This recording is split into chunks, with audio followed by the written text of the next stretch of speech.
Hey guys, it's Riding with Dad. I am alone right now and had to run around town, do a couple of errands. I figured what better time to have a little chat and just tell you a little bit about the bike that I ride. Alright guys, so this is a 2015 Kawasaki ZX-14R. But before we get into the review, let's take a closer look at the ride.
I can tell you guys right now, this is one of the baddest, most awesome motorcycles that I've ever ridden.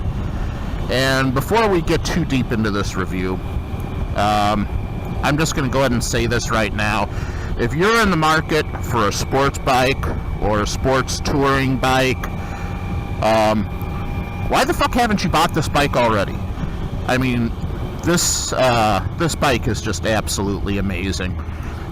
I've owned several motorcycles, and the last one being a 2014 BMW K1600 GTL exclusive, which is basically BMW's answer to the Goldwing. The bike is amazing. I can't say anything bad about the BMW. I just got bored with it. Call it a midlife crisis, call it what you want, but I wanted something that I could just cut loose with my boys with. And that's kind of how the channel Riding with Dad was born. It's something that we like to do as a family. It's kind of our deal. And to be honest with you, the BMW was not that comfortable. This bike, however, it's a fucking 200-mile-an-hour couch. What can I say? The bike is just absolutely amazing, but it's smooth too. It's comfortable.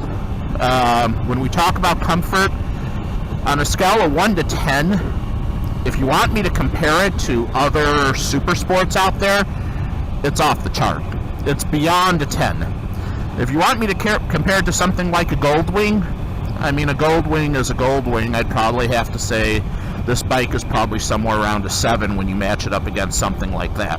As far as acceleration goes, guys, I mean, it doesn't get much better than this. I mean, the only competition this bike really has is the Hayabusa, and in my opinion, you know, I'm sure the Hayabusa is a great bike for what it is. And I actually looked at the Hayabusa when I was in the market for this bike. I took a good look at the Busa.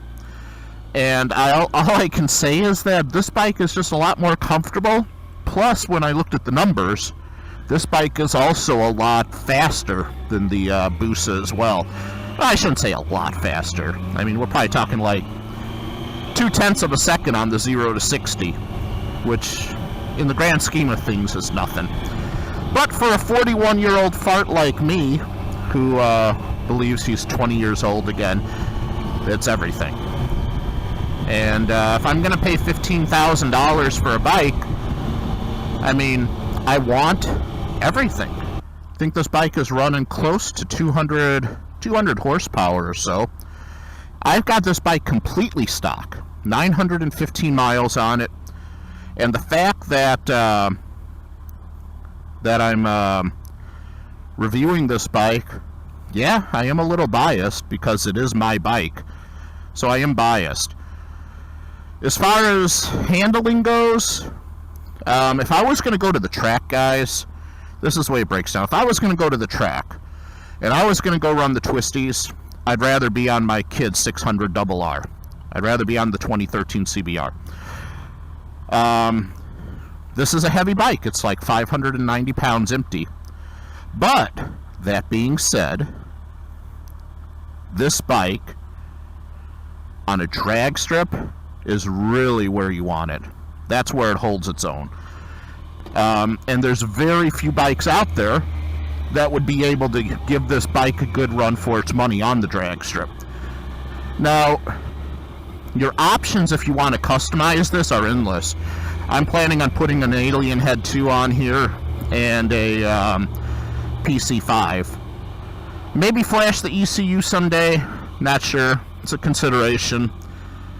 Yeah, I mean, this bike, you can pretty much do whatever you want to it. Some guys stretch them.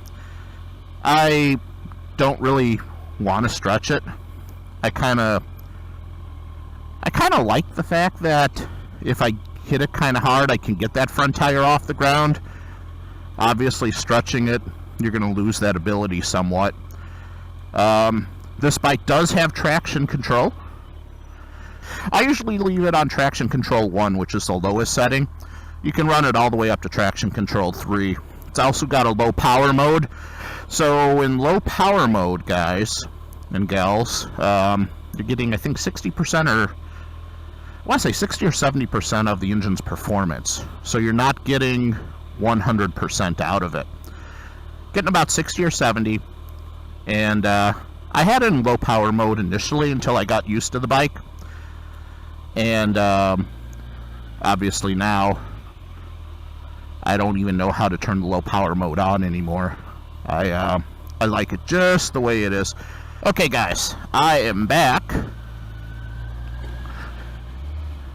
Got some money for the road now, and there are just a couple of little things about this bike that I'm not too crazy about. When you shift from neutral into first, you get kind of a big jolt. And coming off of the BMW, guys, I mean, the bike was like absolute butter. So I think I was kind of a little bit spoiled about that. This is not a big deal. I'm really having to actually nitpick to find things about this bike that I don't like. As far as the instrument cluster goes, that would be another thing that I would probably say I'm not too fond of. I wish it were color.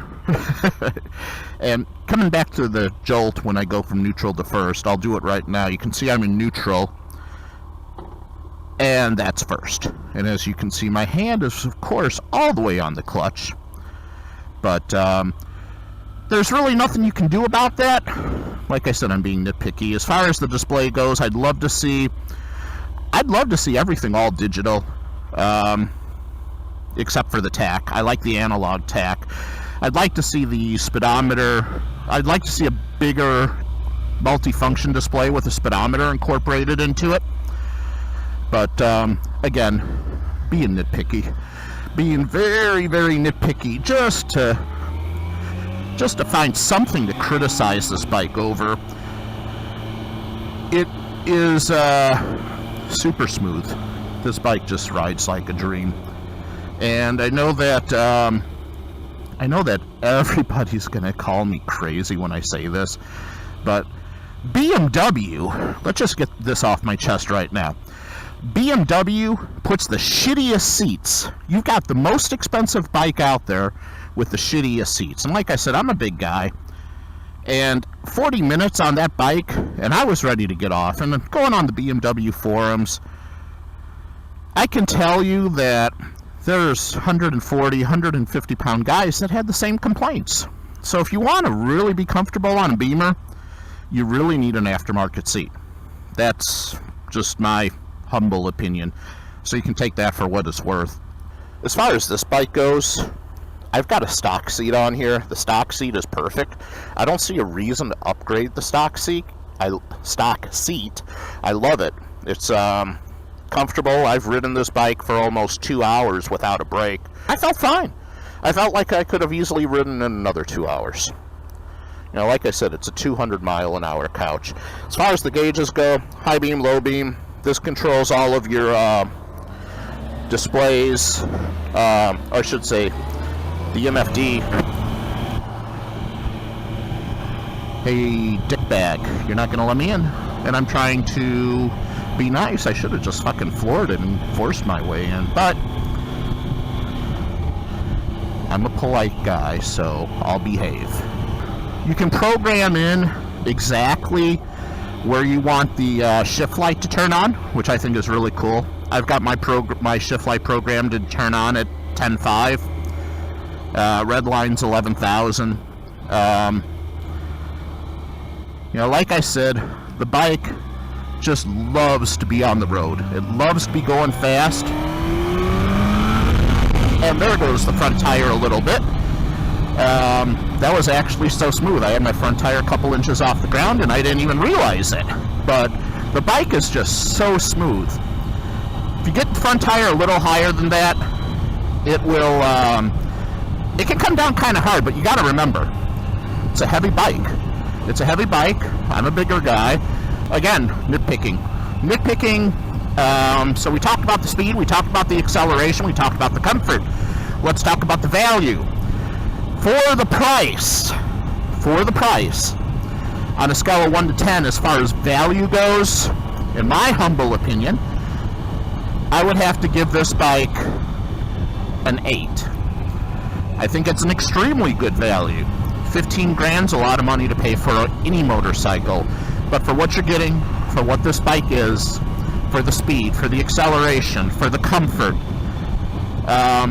for the handling, this bike is just amazing. It is just so much fun to ride. I mean, I make excuses to ride this bike. I've been in Las Vegas for the last month on business, and I can tell you, you want to talk about having riding withdrawals? I missed her, and it feels so good to be back on my bike, which, by the way, I've affectionately named the Big Green Dick Missile. I'll be honest with you, this is the first time, to be honest, that I've ever even reviewed a bike, but I think that I'm fairly qualified to give you a pretty accurate review on her, because, like I said, I've got a little over 900 miles on her now, and I mean, I'm not bullshitting you guys when I tell you this is by far, hands down, bar none, the best motorcycle that I have ever owned. If you're looking for something fast and fun, this is the one you need to buy. Let me know what you thought of the review, guys. Like I said, this is my first review. I'm sure I'll get better at it as I go along. But I'm just glad to be able to share some of the experiences that I have, and my boys and I have together, and share it with you. And I'm going to get back to the open road and get back to riding. Again, I'm riding with Dad. Thanks for watching, guys. It means the world to us. You mean the world to us. Thanks for watching. Please like the video and subscribe and share the video. Any questions you have about the video or about the bike, please comment and let me know. Until then, I'm Dad. Ride safe and have fun.